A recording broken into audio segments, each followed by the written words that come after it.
자, 오늘은 일기예보를 해석하기 위한 여러 일기 기호들을 얘기해 보겠습니다. 그리고 가시 영상, 적외 영상, 레이더 영상을 통해서 실제로 일기예보를 어떻게 접근하는지에 대해서도 얘기를 해보도록 하겠습니다. 일기예보는 먼저 여러 자료를 수집해야 됩니다.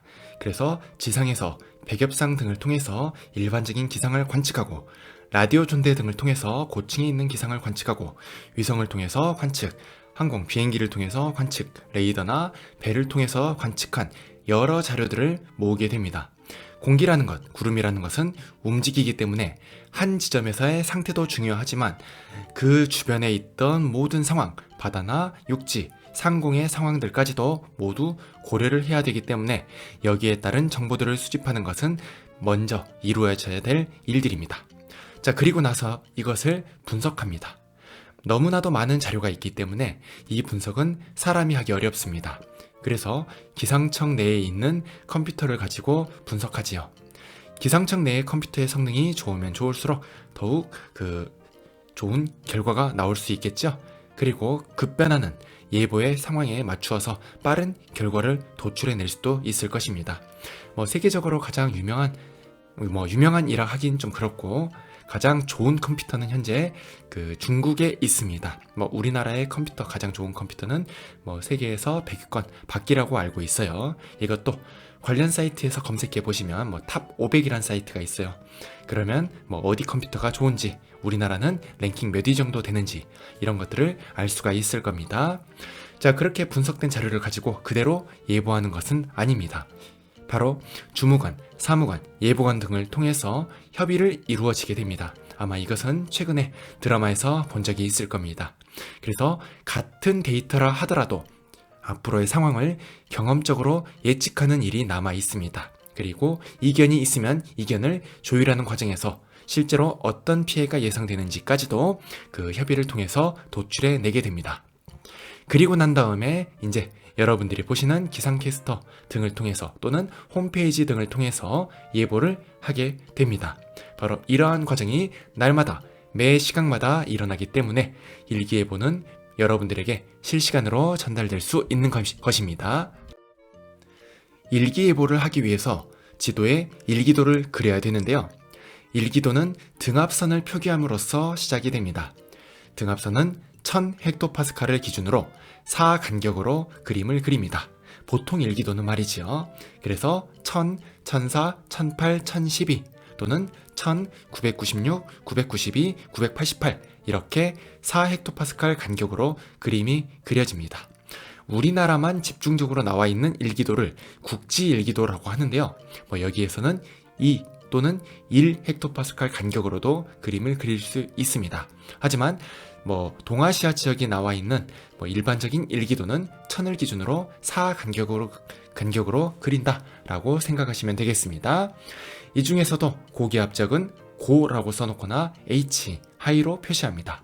저기압은 저 또는 로우, L로 표시를 하죠.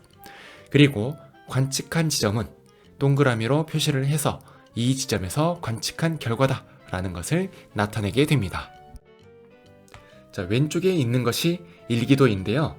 자, 여러분들이 보시면 1016, 1020 이렇게 4헥토파스칼 간격으로 그려진 것을 볼 수 있습니다. 그리고 1000을 기준으로 했기 때문에 뒤에 자리가 4의 배수로 나오고 있죠. 그리고 고기압적은 파란색에 H, 하이라고 써놓고 저기압의 중심지역은 로우, L이라고 써놨습니다. 자, 얘는 온대저기압이기 때문에 이렇게 온난전선과 한랭전선이 나타나고 있습니다. 온난전선의 기호가 동그라미, 한랭전선은 뾰족하게 나온다는 점까지도 보시면 좋을 것 같습니다. 그 다음에 각 관측소의 위치에 동그라미로 그리고 풍향과 풍속이 표시가 되어 있는 것을 볼 수 있습니다. 바로 이런 형태로 기본적인 일기도를 작성하게 됩니다. 자, 1번 들어가겠습니다. 1번, 일기예보는 기상 분석으로부터 시작합니다. 지상, 항공, 해양, 위성 등에서 다양한 장비로 관측한 자료를 슈퍼컴퓨터가 분석하고 분석 자료와 인간의 경험을 통해 예보 자료를 만듭니다. 이를 기상캐스터가 시나리오의 형태로 여러분들한테 전달하는 겁니다. 컴퓨터가 분석하기 위해서는 관측 결과를 수치와 기호로 만들어야 합니다. 먼저 지도상에 등치선도를 그리는데 등치선도는 수치가 같은 지점을 연결한 선입니다. 같은 압력을 나타내는 등압선, 같은 온도를 나타내는 등온선, 같은 높이를 나타내는 등고선, 이런 것들이 등치선도라고 할 수 있습니다. 일기도에는 이중 등압선을 나타냅니다.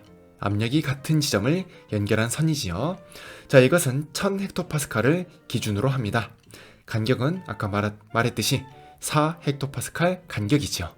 그래서 1000헥토파스칼 옆에는 996 또는 1004헥토파스칼의 등압선이 오게 됩니다. 주변보다 기압이 높은 지점을 고기압이라고 하며 일기도 상에는 고라고 표시하거나 또는 H라고 표시합니다. 저기압은 저 또는 L이라고 표시하지요. 각 지점에는 여러 일기기호를 그려놓는데 관측소의 위치는 동그라미로 표시를 합니다. 자, 여기 나와 있는 것이 그 일기도상에 그려지는 여러 일기기호들입니다. 자, B는 뭐 이렇게 점, 그리고 뭐 진눈깨비, 안개는 이렇게 석삼자, 소나기 우산 형태죠. 우산을 준비하라는 얘기예요. 그리고 뭐 눈같이 이렇게 표시가 되어 있습니다. 자, 마지막으로 네우는 이렇게 전기가 흐르는 형태로 표현이 되고 있죠. 보통 고등학교에서는 이 정도까지만 다루고 있습니다. 자, 그 아래는 울량입니다. 여러분들이 하늘을 봤을 때 구름이 없이 청명한 하늘이면 이렇게 안을 칠하지 않습니다. 그러다가 절반 정도 차 있는 상태다, 이렇게 표시를 합니다. 자, 그리고 꽉 차 있는 상태다, 이렇게 표시를 합니다. 관측 자료가 없다, X로 표현을 합니다. 자, 그 다음에 관측소에서 이렇게 처음으로 긋는 선이 있죠? 이게 풍향입니다. 자, 얘는 북동쪽에서 관측소로 오기 때문에 북동풍이죠. 그리고 이 끝에는 이렇게 표시를 해두는 게 있는데 바로 이게 풍속입니다. 자, 아래에는 뭐 노트라고 나와 있는데 뭐 옛날 표현이에요. 이것의 절반이 미터 퍼 세크입니다. 그래서 긴 선이 5m per sec이지요. 그래서 10노트라고 나와 있습니다. 그리고 더 바람이 셀 때 25m per sec를 넘어가게 되면 이렇게 깃발 형태로 표시가 됩니다. 자, 그 다음에 온난, 한랭, 폐색, 정체 전선이 있는데 지난번에 얘기를 했었죠. 전선의 형태를 잘 구분하셔야 되겠습니다. 고기압은 H, 저기압은 L로 표시가 되며 태풍은 이렇게 위아래가 있는 형태로 표시가 됩니다. 자, 이런 기호들을 써서 관측소의 일기를 나타내고 있습니다. 자, 다음은 기호를 해석해 보겠습니다. 자, 옆에 있는 일기 기호가 그 모델입니다. 자, 같이 보면서 얘기를 해보겠습니다. 자, 먼저 원한 동그라미 안에 있는 공간이 있습니다. 여기에서 이렇게 채워져 있죠? 바로 이것이 구름의 양입니다. 흐리면 흐릴수록 점점 더 채워 넣게 됩니다. 자, 그 다음에 직선, 바로 이것은 풍향입니다. 북서쪽에서 관측소로 들어오고 있는 형태죠. 그래서 이를 북서풍이라고 부릅니다. 끝에는 풍속을 나타내는데 긴 선이 5m, 짧은 선이 2m입니다. 그래서 여기에서는 긴 선 2개, 짧은 선 하나이기 때문에 12m라고 읽습니다. 자, 그런데 첫 번째 나오는 선이 긴 선인지 짧은 선인지 어떻게 구분을 하느냐? 만약에 이것이 짧은 선이라면 구분을 위해서 끝에 표시하지 않고 안쪽으로 집어넣어서 이렇게 표시를 합니다. 그래서 첫 선이 이렇게 나왔다. 그러면 풍속이 2m per sec다 라고 해석을 해두셔야 되겠습니다. 자, 그 다음 관측소의 왼쪽 상단에 숫자가 있습니다. 바로 이것이 현재 기온입니다. 그 아래에 있는 것이 현재 날씨가 되죠.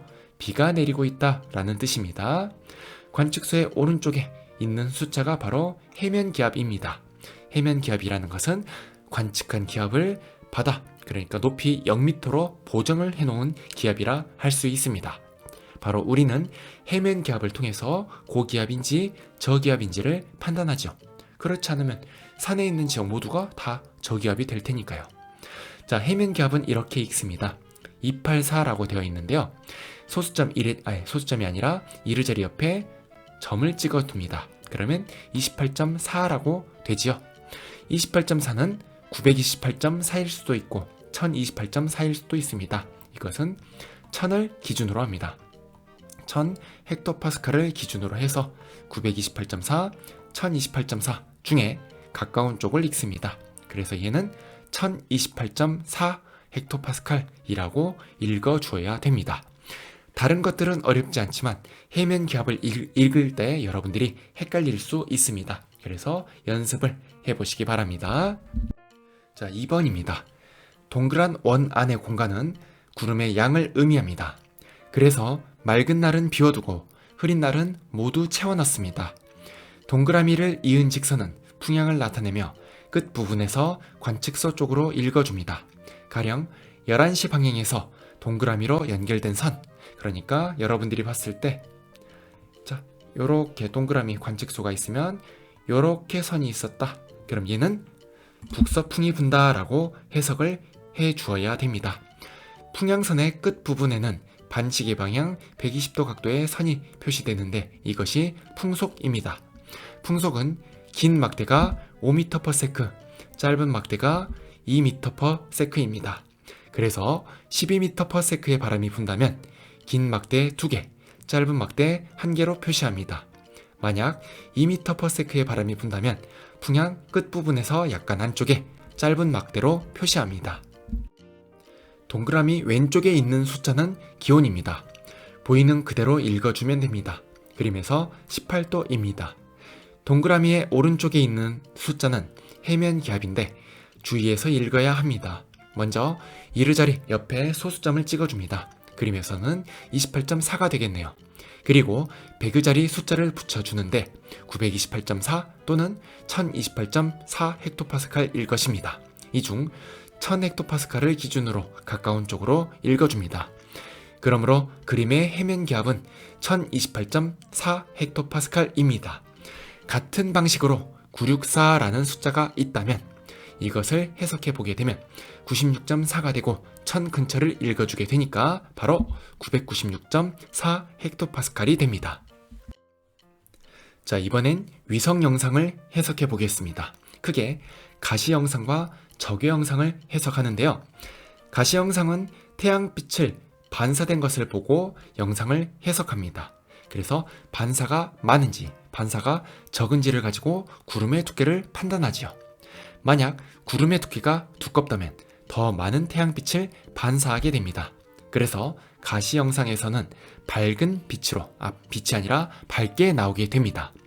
반면에 얇은 구름일 경우 일부는 반사하고 일부는 흡수하고 일부는 투과해서 지표로 들어가게 됩니다. 그래서 반사하는 양이 두꺼운 구름보다 적게 됩니다. 그러므로 가시 영상에서는 더 어둡게 나타나게 되죠. 즉, 가시 영상에서 밝게 나왔다. 이것은 두꺼운 구름을 의미합니다. 가시 영상에서 어둡게 나왔다. 라는 것은 얇은 구름임을 의미합니다. 적외 영상은 지표 또는 구름에서 나오는 에너지를 가지고 판단을 합니다. 그래서 태양빛이 없는 밤에도 충분히 관측할 수 있다는 장점이 있습니다. 만약 많은 에너지가 나오게 되면 지표와 큰 차이가 없을 것입니다. 즉, 구름에서 많은 에너지가 나왔다, 지표 온도와 거의 비슷하다 라는 것을 의미합니다. 그러면 구름 정상부의 높이가 그리 높지 않다는 것을 말하죠. 만약 구름 정상부의 높이가 높다면 지표 온도와 많은 차이가 날 것입니다. 그러면 적외 영상에서 밝게 나오게 됩니다. 즉, 적외 영상에서 밝게 나왔다, 지표와 온도 차이가 크다, 차갑다, 그러므로 구름 꼭대기 높이가 높다는 것을 의미합니다. 이처럼 가시 영상과 적외 영상에서 밝은 부분이 의미하는 것이 다름을 유의해서 해석하시면 되겠습니다. 방금 했던 얘기를 다시 정리해 보겠습니다. 가시 영상은 태양빛을 반사한 자료를 분석합니다. 그래서 구름이 두꺼울수록 밝게 나오죠. 밝으면 저군형 구름, 어두우면 층운형 구름이라는 얘기입니다. 그리고 태양빛을 반사하기 때문에 낮에만 관측 가능하다는 단점이 있습니다. 이것을 가지고 낮에 관측한 영상인지 밤에 관측한 영상인지 또는 아침에 관측한 영상인지 저녁에 관측한 영상인지를 구분해 볼 수 있습니다. 만약 아침에 관측한 영상이라면 중국적은 새벽 또는 밤일 것입니다. 그러니까 여기에 데이터는 없겠죠. 일본은 낮이기 때문에 훨씬 많은 자료, 그러니까 구름의 색깔이 흰색인지 검은색인지 두꺼운지 얇은지가 나오게 될 것입니다. 만약 저녁에 관측했다면 오히려 일본 쪽에 데이터가 없겠죠. 그래서 중국 쪽이 어두운지 일본 쪽이 어두운지에 따라 각각 아침인지 저녁인지를 구분할 수가 있습니다. 적외 영상은 지구의 복사 에너지를 이용합니다. 모든 물체, 구름을 포함한 모든 물체는 복사 에너지가 나오기 때문입니다. 그래서 구름 꼭대기의 온도와 지면의 온도차가 클수록 밝게 나타나는데요. 만약 꼭대기의 온도가 낮다라는 것은 고도가 높다는 것을 의미합니다. 그래서 이때 밝기가 밝게 나타나죠. 정리하면 운전고도가 높을수록 적외 영상에서는 밝게 나타납니다. 그리고 밤에도 관측할 수 있기 때문에 만약 문제에서 3시 영상이다 그러면 얘는 적외 영상입니다. 만약 21시 영상이다 역시 적외 영상이 되겠습니다. 자, 그림은 어느 날 같은 시각에 관측한 가시 영상과 적외 영상입니다. 자, 6시라고 되어 있는데요. 6시라는 것을 제외하고도 가시 영상을 보고 이것이 아침에 찍었구나 또는 새벽에 찍었구나 라는 것을 파악할 수 있어야 됩니다. 일본 쪽에만 데이터가 있죠. 그래서 아침에 찍은 영상입니다. 적외 영상을 봤을 때 자, 여기에서는 구름이 모두 나타나 있죠. 바로 시간의 구애를 받지 않는다 라는 얘기입니다. 두꺼운 지역이 운전고도가 높은 지역, 그리고 두꺼운 게 아니라 하얀 부분이 운전고도가 높은 지역, 그리고 어둡거나 희미한 부분이 운전고도가 낮은 지역이 되겠습니다. 자, 실제로 위성 영상을 해석해 보겠습니다. 임의의 지점을 한번 잡아볼게요. 요 지점 한번 잡아보겠습니다. 여기. 그리고 제주도. 여기 한번 잡아보겠습니다. 자, 요 두 지점을 비교해 봅니다. 자, 먼저 위쪽. 그러니까 백령도 지역이라고 해볼게요. 여기는 가시광선 영상이 희미합니다. 그러면 구름의 두께가 얇다는 것을 말하죠. 그런데 적외선 영상은 하얗게 나타납니다. 즉 운전고도가 높다는 말이죠. 그럼 이때의 구름은 높이 솟아있는 얇은 구름, 바로 새털구름이라고 할 수 있겠습니다. 권운이라는 표현이 더 정확하지요. 제주도에서는 어떻습니까? 가시광선 영상이 하얗습니다. 그럼 구름이 두껍다는 얘기지요. 그리고 적외선 영상 역시 하얗습니다. 구름 꼭대기의 높이가 높다는 것을 의미합니다. 그럼 여기에서 만들어진 구름은 적운 또는 정란운 형태의 구름이 나타날 것입니다.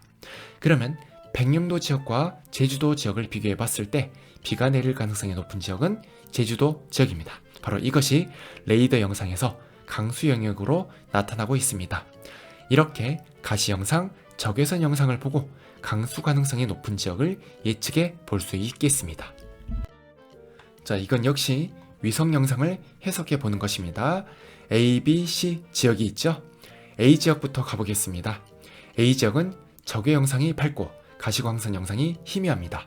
그러면 높이 떠있는 얇은 구름이구나 라고 해석하셔야 됩니다.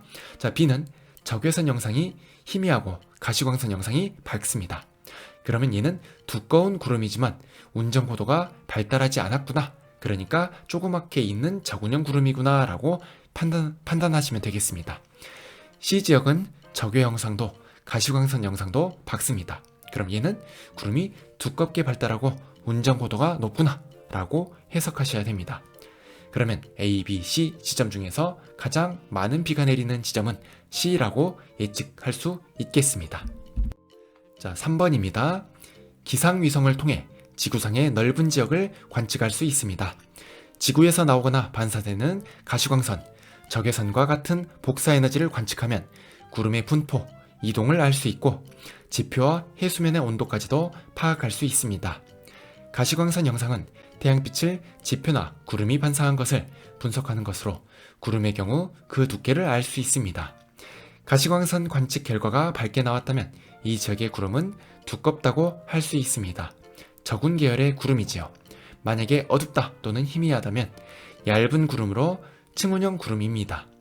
태양빛을 반사해야 하기 때문에 낮에만 관측 가능하다는 단점이 있습니다. 적외 영상은 지구의 복사 에너지를 이용하는 것으로 구름의 경우 구름 꼭대기의 고도를 파악할 수 있습니다. 구름 꼭대기가 높을수록 온도가 낮습니다. 그래서 적은 양의 적외선을 방출하므로 적외 영상에서는 흰색으로 나옵니다. 적외 영상은 가시 영상과는 달리 밤에도 관측할 수 있습니다. 그래서 만약 21시 위성 영상이라 하면 이는 적외선 영역으로 관측한 영상이라 봐도 됩니다. 레이더 영상은 물방울로부터 반사된 메아리, 에코를 분석하는 것인데 물방울이 많을수록 에코가 셉니다. 그래서 강수 가능성, 시간당 강수량을 알 수 있는 자료입니다. 가시 영상, 적외 영상과 함께 비교하며 강수 구역을 판단하죠. 자, 문제 풀어보겠습니다. 그림은 정체전선의 영향으로 호우가 발생했던 어느 날 자정에 관측한 우리나라 부근의 기상 위성 영상입니다. 자정에 관측했다라고 했습니다. 밤 12시죠? 그러면 얘는 적외 영상이 되겠습니다. 이렇게 바로바로 나올 수 있어야 됩니다. 자, 보기 보겠습니다. 기억. 가시광선 영역을 촬영한 영상이다. 아니죠? 니은. A 지역에서는 남풍 계열의 바람이 우세하다. 자, 여기에 기상위성 영상이 있습니다. 그럼 구름대가 이렇게 형성이 되어 있죠. 구름대가 있다라는 것은 장마전선이 이렇게 남쪽에 표시가 될 것입니다. 그러면 A는 북쪽 지역의 고기압, 기단의 영향을 받습니다. 따라서 여기에서는 시계 방향으로 이렇게 부는 바람, 이것의 영향을 받습니다. 즉 북풍 계열의 바람이 우세합니다. 디귿. 정체전선은 북동 남서 방향으로 발달해 있다. 여러분들이 봤을 때 2시에서부터 8시 방향 맞습니다. 자, 그래서 답은 디귿입니다. 그림 가는 우리나라에 집중호우가 발생했을 때 기상 레이더 영상을, 나와 다는 가와 같은 시각의 위성 영상을 나타낸 것입니다. 이 자료에 대한 설명으로 옳은 것만을 골라보겠습니다. 기억. A 지역의 대기는 불안정하다. 자, A 지역이 어디입니까? 바로 여기죠.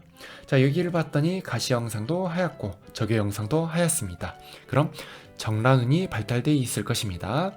정라눈이 발달된 대류가 활발하죠. 불안정하다는 얘기입니다. 자, 니은. 나는 야간에 촬영한 것이다. 자, 나는 가시 영상인데 색깔이 있습니다. 그럼 낮에 촬영한 것이죠. 자, 디귿. 구름 정상부의 고도는 A보다 B 지역이 높다. 정상부의 고도가 높을수록 적외 영상에서 하얗게 나타납니다. A와 B의 적외 영상을 비교해 봤더니 A 지역의 고도가 더 높습니다. 그러므로 답은 기억 1번입니다. 자, 세 번째. 그림 가는 어느 날 우리나라 주변의 지상 일기도를 나는 B, C 중 한 곳의 날씨를 일기기호로 나타낸 것입니다. 자, 그림을 보겠습니다. 나 지역에서 바람이 불고 있죠? 바람이 이렇게 불고 있습니다.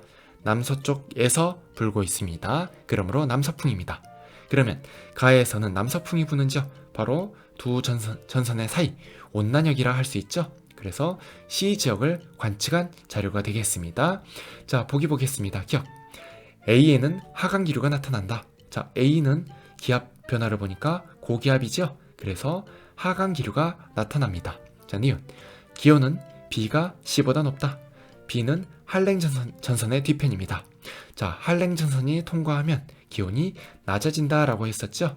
자, 그래서 니은은 맞지 않습니다. 디귿. 나는 B의 일기 기호이다. 자, 나는 C의 일기 기호입니다. 자, 그래서 답은 기억 1번입니다. 그림 가와 나는 집중호우와 장마가 각각 발생했을 때의 레이더 영상을, 다는 가 또는 나가 관측되었을 때의 가시광선 위성 영상을 나타낸 것입니다. 이에 대한 설명으로 옳은 것만을 보겠습니다. 기억. 강수 영역은 가보다 나에서 넓게 나타난다. 보시는 대로입니다. 자, 니은. 나가 관측되었을 때 제주도는 북태평양 기단의 영향을 받았다. 자, 가와 나를 봤을 때 가는 어떻습니까? 서울 지방이 굉장히 진하게 나타나 있습니다. 바로 집중호우가 나타날 때였죠. 집중호우라는 것은 시간당 강수량이 30mm 이상 지역을 의미합니다. 그래서 가는 집중호우, 그리고 나는 장마입니다. 자, 장마라는 것은 장마 전선이 형성이 되고 아래쪽에 습한 기단, 위쪽에 습한 기단 영향을 받아서 만들어진 전선이죠. 그래서 아래에서는 북태평양 기단의 영향을 받았습니다. 제주도도 여기에 해당이 됩니다. 디귿. 다는 가가 관측되었을 때 영상이다.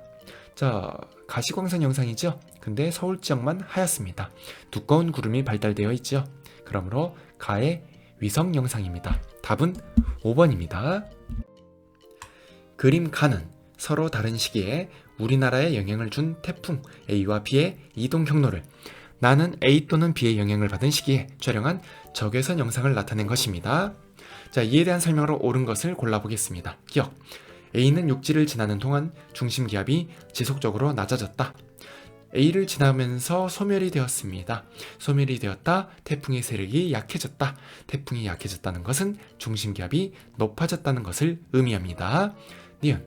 서울은 비의 영향을 받는 동안 위험반원에 위치하였다. 이동 경로의 왼쪽에 위치합니다. 그러므로 안전반원입니다. 디귿. 나는 A의 영향을 받은 시기에 촬영한 것이다. 자, 나를 봤더니 서울 쪽 옆쪽에 많은 구름대가 위치하고 있습니다.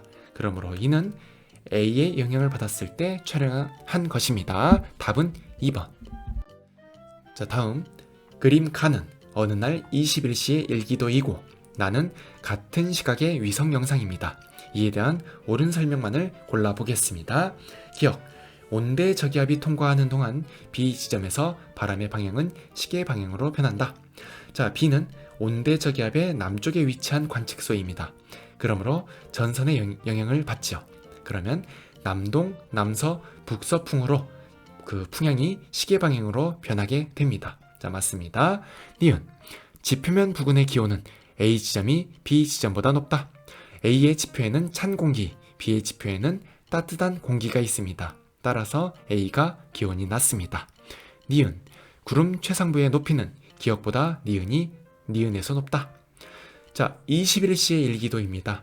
그리고 위성 영상이죠? 그러면 얘는 적외 영상입니다.